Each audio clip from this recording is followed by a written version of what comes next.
சோம்பலுக்கு உள்ள அறிகுறி முதலாவது, தீர்மானம் எடுக்க தெரியாது. சோம்பேறி தீர்மானமே எடுக்க மாட்டாங்க. ஒரு காரியத்தை தீர்மானிக்க தெரியாது. தீர்மானிக்க சொன்னால் இன்னும் அடுத்த மாதம் எடுக்கிறேன் அப்படின்னு சொல்லிட்டே போயிடலாம். ரெண்டாவது, திட்டங்களை ஆரம்பிப்பார்கள், திட்டத்தை முடிக்க மாட்டார்கள். சோம்பேறிகள் ஆரம்பிப்பாங்க, முடிக்க தெரியாது. ஒரு காரியத்தை ஆரம்பித்தா அதை என்ன செய்யணும்? முடிக்கணும். இல்லாட்டா ஆரம்பிக்கக்கூடாது. ஆரம்பித்தா முடிச்சிடணும். இந்த புது வருடத்தில் திட்டம் தீர்மானம் எல்லாம் எடுத்தீங்கல்ல, ஒரு வருஷத்தில் பைபிளை என்ன செய்திருவேன்? முடிச்சிருவேன். ஆரம்பித்து முடிச்சுக்கலாம். அதை செய்துக்கிட்டு இருக்கீங்களா? இல்லை.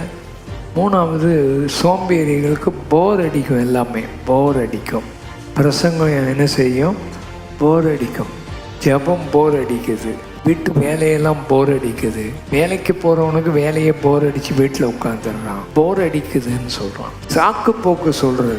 ஒரு தாளந்தை கொடுத்து வேலை செய்யுன்னு சொன்னால் சாக்கு சொல்கிறான். ஆண்டவரே, நீ கடினமான ஒரு ஆடு. அவன் நல்ல வேலை செய்வான்னு நினச்சி அவனுக்கு ஒரு டவலையும் கொடுத்தாரு. அந்த டவல்லையே அதை சுற்றி புதைச்சி வச்சுட்டான். சோம்பலும் பிரயோஜனம் இல்லாத ஊழியக்காரர்கள் நம்ம பார்க்குறோம்.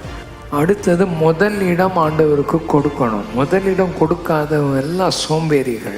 முதலிடம் கொடுக்க வேண்டியதுக்கு கொடுக்கணும். காலையில் எழும்பினோடனே எதுக்கு முதலிடம் கொடுக்குறீங்க? ஜெபம் பண்ணுறதுக்கு பதிலாக முதல்ல போய் எதை எடுத்துடுறது? இந்த ஃபோனெல்லாம் எடுத்தது, அதை எடுத்து பார்த்துக்கிட்டே இருக்குது. சர்ச்சில் என்னத்தப்பா ஃபோனை பார்க்குற அப்படின்னா, பைபிள் வாசிக்கிட்டு இருக்கேன்னா வேறு என்னத்தையோ பார்த்து இன்னமும் எஸ்எம்எஸ் அனுப்பிக்கிட்டு இருக்கிறான். உன் வாழ்க்கையில் முதலிடம் கர்த்தருக்கு கொடு. இந்த மாதிரி காரியங்களை விட்டு வெளியே வரணும். அதுதான் சோம்பலை விட்டு வெளியே வர்றது.